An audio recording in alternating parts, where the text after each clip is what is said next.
사람들이 많이 모이면 문제도 많이 발생할 수밖에 없습니다. 5장에서는 돈 문제가 생겼고 6장에서는 주도권을 잡는 문제가 생깁니다. 헬라파 유대인들이 자기의 과부들이 매일의 구제에 빠짐으로 히브리파 사람을 원망했다 했습니다.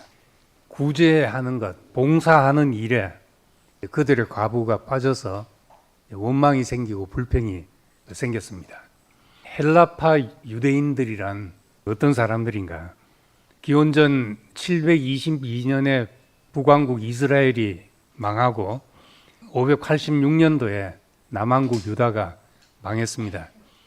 망하고 포로로 끌려가고 또는 자기들의 안전을 찾아서 다른 지역으로 흩어져서 살고 이렇게 해서 각지로 흩어진 유대인들을 디아스포라 유대인이라고 말합니다.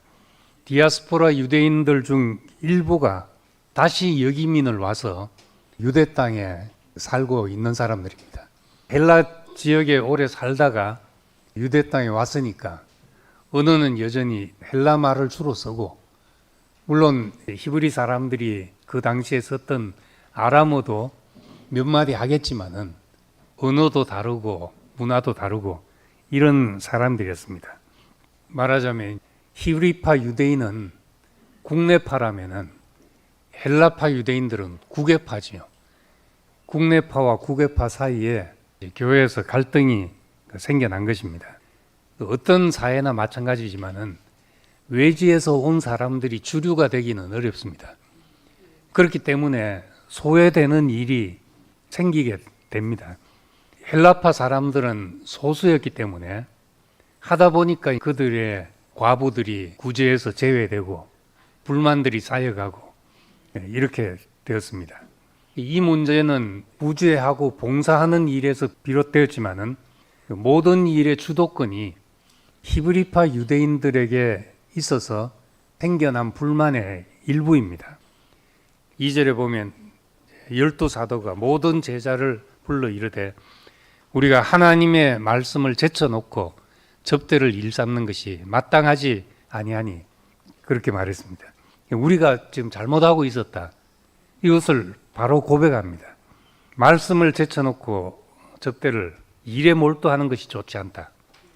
문제가 생기자 자기들의 일을 바로 내려놓고 바로 자기들의 본분으로 돌아갔습니다. 그래서 어떤 문제가 생길 때 그 문제에 집착하지 않고 자기 본분으로 돌아가면 다 해결됩니다. 사람은 하나님의 형상으로 지어져서 하나님의 영광을 나타낼 자로 지어졌습니다. 이것은 일이 있든지 없든지 지식이 있든지 없든지 사람이면 누구에게나 있는 위임입니다. 인간이란 그릇이 뭘 하면 적합한가? 나라는 존재가 어디에 쓰이면 적합한가? 일에서 찾으려면 능력의 차이도 생기고 문제도 생기지만은 하나님이 자기 형상으로 지어서 우리를 통해서 당신이 나타나시려고 하시는 이 본분은 누구라도 할 수 있는 일이고 우리에게 유불리가 없는 일입니다. 4절에 보면 우리는 오직 기도하는 일과 말씀 사역에 힘쓰리라 이렇게 말했습니다. 기도는 하나님 앞에 나를 굴복시키는 일입니다. 성령을 따라 사는 길이고 생명을 따라 사는 길이지요. 그리고 말씀은 하나님이 보시는 눈으로 나를 보게 하는 것입니다. 기도와 말씀이 없으면 교회 안에서 하나님이 보시는 눈으로 보지 못하기 때문에 모든 사귐이나 문제들이 인간적인 사귐이 되고 인간적인 문제가 생기고 그렇게 되지만 기도와 말씀이 있으면 그리스도의 몸으로 변화되어 가는 것을 경험하게 됩니다. 그래서 기도와 말씀 안에서 우리 연약함을 통해서 하나님의 영광이 나타난다. 우리 죽음을 통해서 하나님의 생명과 본성이 나타난다.